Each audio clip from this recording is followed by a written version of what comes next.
Alam mo ba ang tinatagong yaman ng UP Agricultural School? Tara, samahan mo ako at panoorin ang buong video na ito. Ang UP Agricultural School ay isa sa mga paaralan sa Pilipinas na may malalawak na area na umabot ng humigit 1,000 hektarya ang land area nito. Sa katunayan, 4 na barangay ang kabilang sa mga reservation areas nito. Ito ay ang Barangay Noro, Sabagafan, Mirab at Blinsong. At sa loob ng malawak na lupain na ito, matatagpuan ang isang may tuturing na yaman. Ito ay ang Basak Singa, man-made lake o lawa na matatagpuan sa northeastern side ng UAS campus. Sakop ng Barangay Mirab, UP Maguindanao. 3 kilometro ang layo ng Basak Singa kung ikaw ay mula sa UAS campus at 1.5 kilometro naman kapag mula sa National Highway or Barangay Mirab. Alam mo ba kung saan nanggaling ang salitang Basak Singa? Ang salitang Basak Singa ay hango sa salitang Taduray na basak o mababang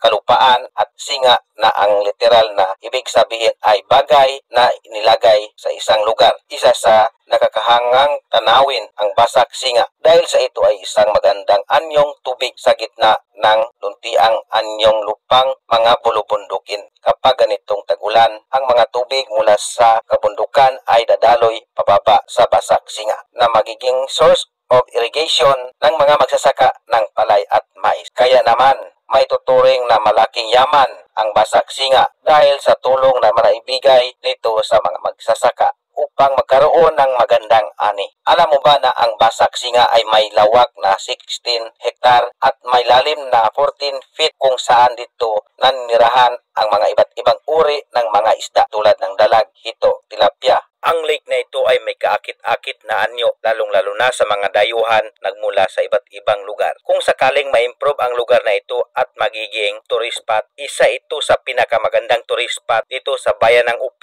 Maguindanao del Norte. Kung dumaan sa iyo ang video na ito, huwag mong kalimutan paki-follow, like, and share para makita rin ang ating mga kababayan na hindi pa nakakapunta sa lake na ito. At makikita rin ang ating mga kababayan na gustong-gustong pumunta at masilayan ang napakagandang lake na ito, ngunit sila ay busy sa kanilang trabaho. Sa pamamagitan ng pag-share mo at makikita nila ang ating video, parang sila ay nakakapunta na rin sa napakagandang lake na ito. At kung umabot ka sa bahagi ng video na ito, paki-comment kung taga saang lugar ka para malaman ko kung saang lugar nakarating ang video na ito. Oh yeah!